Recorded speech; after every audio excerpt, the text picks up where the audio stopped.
Hello, everyone. Welcome back. Today, we're looking at the Phantom X-19 Stealth Fighter. So, the Phantom X-19 Stealth Fighter, if I can only speak here this morning, was first released in the United States in 1988. It included the pilot Ghost Rider. The Phantom X-19 was also available in '89 and unfortunately was discontinued in 1990. So we do have a nice picture of Ghost Rider here, version 1. And it came exclusively with the Phantom X-19 Stealth Fighter. So here at yojo.com, we do have some wonderful views. We have a front view, and then we get our rear view. And you see some panels coming up. These are air brakes coming up here. And we have the three thrusters, and we have these two big old missiles underslung here. So, being a 1980s stealth design, it is kind of interesting to see how this is all done compared to how we look at it today. The missiles, the guns, all this stuff is actually kept up inside the aircraft more today, so that way it doesn't give off extra signals and so on and so forth. But this is a very beautiful design, kind of something to go off of here. And as we kind of flip through all of our different pictures, so uh, getting into trying to add this into our kind of role playing game system, um, trying to think what would fit for this. We have this is supposed to be capable of Mach 3. So I don't know if I'm going to have these speeds exactly correct here. Um, and there was something I was just looking at in one of the pictures here that I don't think, oh, for the stealth. I don't have added in here for the stealth. So this will be something that we have to kind of add in here a little bit as well. Uh, Being an early stealth design, you know, we just have to take things as they are and we'll kind of go from there. But easily broken or lost pieces, we have missiles, machine guns, tail fins, nose cone. The engine covers are unfortunately easily lost or missing. And then this has been featured, and we have a bunch of different pictures here. So the DIC, which is where we probably would have seen it in the cartoon, being for the time frame that it was in. And of course, here we have it in one of the comic books as well. And my internet is going a little on the slow side today. I don't know why, but it is. And of course, we have Tactical Arms Compendium. And here, G.I. Joe, reconnaissance jet, but this is a different jet. This is not the same jet. So let's just be honest here. They're showing us a picture of what we call the 117, not the X-19. So this is a different jet being listed here. And of course, it's here in a Nintendo game, and it's commercial. And that's the last picture that we have here. Um, and trying to come up with some of this stuff isn't always the easiest. So sometimes I'm just trying to grab something that's as close as I feel that is representative to it. So um, that's kind of what I did here. The variations are known variations of the Phantom X-19's body. Um, One version has a straight pull-out tab, plus the copyright stamp is on the body just behind the rear landing gear. The other version pulls out of a 45-degree angle and has metal pins that attach to the pull-out tab. Plus, the copyright stamp is in front of the lever. So, uh, whatever. Without the proper context, I really just don't know what that all refers to. So, just being honest, this is not something I had. And of course, in Europe, they have a slightly different box art, and it's going towards the missile and the. I think maybe the fin was a different color. Maybe. Just throwing that out there. I really don't know. Let's see if I can see the box art on ours. If the internet wants to pop up here. Looks like the fin is the same color, but maybe some different wording here for the pilot. That might be what it is. I'm trying to get things in proper context, but it doesn't mean I always have that context there. So in Europe, some version of the X, it included the pilot Ace instead of Ghost Rider. That's where the difference is. All right, so original retail was $18.99. Pretty pretty respectable. Although, I've said this before. I remember being a kid and having to save for this. So, context of when it was all done and what the value of the money was worth. All right, so now that we bring the Phantom X19 into our universe here, the GI Joe Star Wars universe that we've created, um, we have this as a space superiority starfighter, and sheesh, okay, starfighter scale length is 12.5 meters. Now I don't know how good that would be or not. Um, We're going to have a crew of one. Cargo capacity is going to be 110 kilograms. Maneuverability is going to be 3D. Space of 8.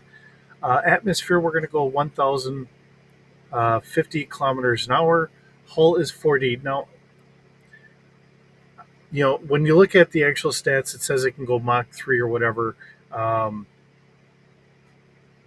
I'm not going to throw that in there mainly because I don't know. We'll just kind of keep this simple. Um, I mean, I could throw it in there, but yeah, when you're trying to chase someone, and typically when they're doing Mach 3 or whatever, they're only allowed to do that only over non-populated areas. So usually you're finding that stuff not so much in a regular combat sense or whatever. Um, so I'm just going to leave that alone for now. Weapons, we do have 4 laser cannons on here. Fire arc is going to be front. Fire control is 3D. Damage is 60. We have two missile launchers, so we do have 2 missiles here. I'm going to say that they're like double packs. Just adding a little extra here. Fire control is 2D. Damage is going to be 90, and we have our 2 big bullseye 2 missiles. So that's going to be a fire control of. Oops, and I forgot to up the damage. Um, that's on me. I was going to put it at 11D damage. These are some big honking missiles. We really upped the range on them. Essentially, it's 10 times the range of the other missiles. I think that's why I left it to where it was, but I want these to do a little bit more damage as well. Um, to me, these would be kind of like bunker buster missiles or something like that. You're going to start taking out ships with this kind of weaponry.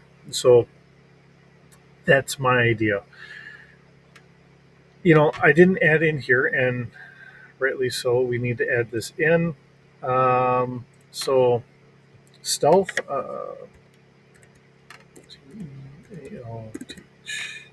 If I can spell correctly, I'm trying to keep this in a proper context here. And I want this to be kind of highlighted stealth.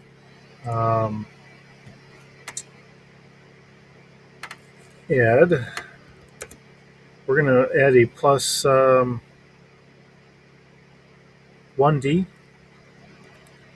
1D to all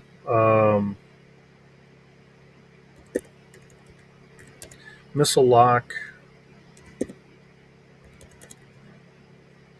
and sugars. Not just the missile lock, but all scanning.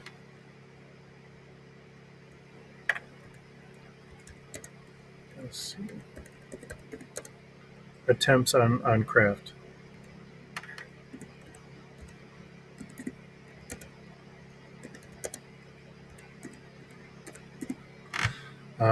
Now, part of this is a first addition into trying to do a stealth. And looking at it, Yeah, it's got some stealth capabilities to it. It's not going to be as stealthy as what we're coming up with today. Uh, so I'm throwing it out there. Some of the reasons why we do keep a lot of the weaponry and all that inside the aircraft now is we don't have the missiles, the guns, the whatever else hanging off there that are going to start showing a bigger signature than what we want to show. Being an earlier addition onto this, I think we're going to lack a little bit of it. We're going to gain some. We're going to use some of that technology to try and keep us from being able to detect it as well. But it's going to be a first gen, not what are we at, like fourth gen now or something like that. I think they're saying so. Just kind of throwing it out there in those regards. So, and with that, I think we get a good encompass of what this craft could be. So we'll kind of leave it there. As always, thanks for stopping by. It's always wonderful having you stop by and kind of listen to me ramble on the things that we create and we come up with here. I hope that this comes off as kind of filling the niche that the X19 had always done in your mind, as well as I think I've got a good grasp on it now. Maybe I do, maybe I don't. Always leave me a comment. I'm always willing to hear everybody say what they feel. And sometimes when I'm coming up with this stuff, I'm a little off, and sometimes you guys help correct me on things. um, I've had people kind of correct me on the terminology on aircraft, which I do have a picture and I went out, but I never printed it off to make sure when I'm properly explaining all this stuff, I'm saying the right verbiage. And I do appreciate it when people, help me out. I'm not all encompassing, knowing everything. You know, I enjoy doing this stuff, but sometimes I'm crunched on time and I'm kind of slapping through things a little faster than I. When I first started doing this, I had a lot more time. I wasn't under any constraints. It was just, oh, hey, yeah, well, let's just kind of do this and that. Um, because I'm doing videos, 3 videos a day, trying to have family time and everything else, it does limit as to how much time I get. So sometimes I get a little crunched on time, and sometimes the stuff doesn't come off as good as maybe it should. I do apologize for that, but thanks for stopping by and listening to me anyways. I do appreciate that. I hope you're having a wonderful day, and we'll see you in the next video.